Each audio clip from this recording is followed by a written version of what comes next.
Hi guys, in this video we're going to look into mirroring. So mirroring's super useful to mirror your geometry. We have looked at this in our other video as well when we were modeling our spaceship, sort of basic modeling techniques.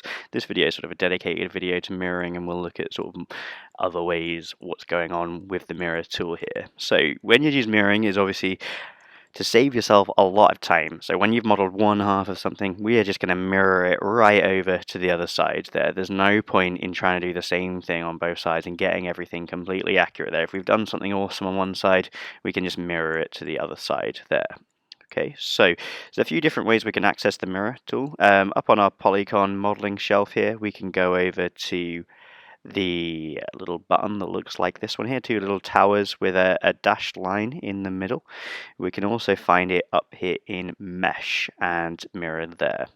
These little squares here, these are option boxes, so if I click this rather than clicking here, so you'll notice that the highlight sort of extends a bit there. If I click the box, it brings up a mirror options box, so we can choose various different options here. Okay, I'm not going to do that just now. I'm actually going to use a quick access menu, and it's a lot quicker. So I'm going to press here, and I'm going to press mirror to mirror my geometry. So the first thing that's happening here is it's kind of done what we want it to do, mostly. A few things have gone a little bit wrong. We'll take a little look at those as well. So the first thing that's happening is it's cutting the geometry. So by me hitting mirror here, it's physically cutting the geometry in half, putting this side onto this side here. Okay, so it's cutting that there.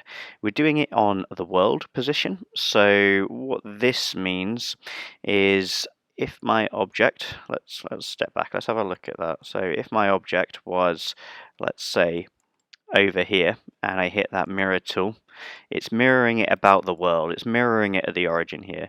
So you'll remember in class I told you to always make model stuff in the center, and that's because we can then use the world part here. Okay, so again, I'm just going to step back a little bit. So I'm going to keep it in the center, and I am going to mirror it now.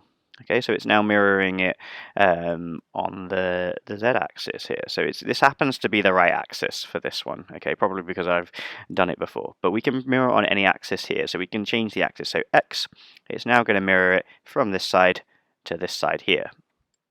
Okay, so you can see it's kind of mirroring it forward and backwards in this case. I can change the direction, so if I go to plus, you can see it's mirroring it from positive to negative there, or the other way around sort of thing. So we're mirroring it there. We can obviously change this to a Y, so you can do lots of mirrors to get things kind of perfectly symmetrical, however you wish to do them. So it's kind of just play around with these settings. So you can see I've got like an X-wing thing, so this looks quite cool here now, so I could leave that. And I could then hit my mirror tool again and then leave it on the X. So here I've now got kind of a mirrored thing across the whole thing there. Now what it is doing is it is merging here, and it's got quite a high merge threshold. So again, I'm just going to step back and have a look at how this merge is working. So I've got a fairly square end here. It's actually not perfectly in the center. You can see I've actually got a bit of translation on there. Okay, so I'm actually going to set that back to 0, and now I am going to try my merge again. So if this merge threshold here, what this is doing is it's cutting the geometry at the top. So down here it's cut it, and then it's going to then merge the vertices together. So if I increase this too much, I don't know how much it'll let me increase it by.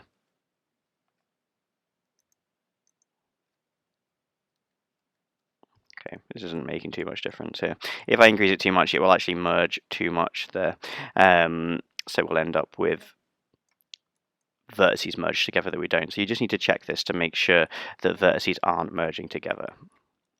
Okay, super. So I've got that there. So just returning to object and world space, let's say that your object is not in the center here. Let's say that my object is rotated off to the side somewhere.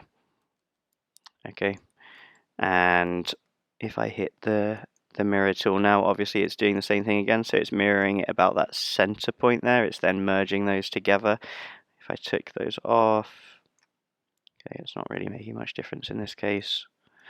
Okay, if I change this axis position to object, it's now going to mirror on the object there. So this time, rather than mirroring it on the world, it's mirroring on the object. It's mirroring it up and down over here. If this was world, you can see it's mirroring it now about that point there.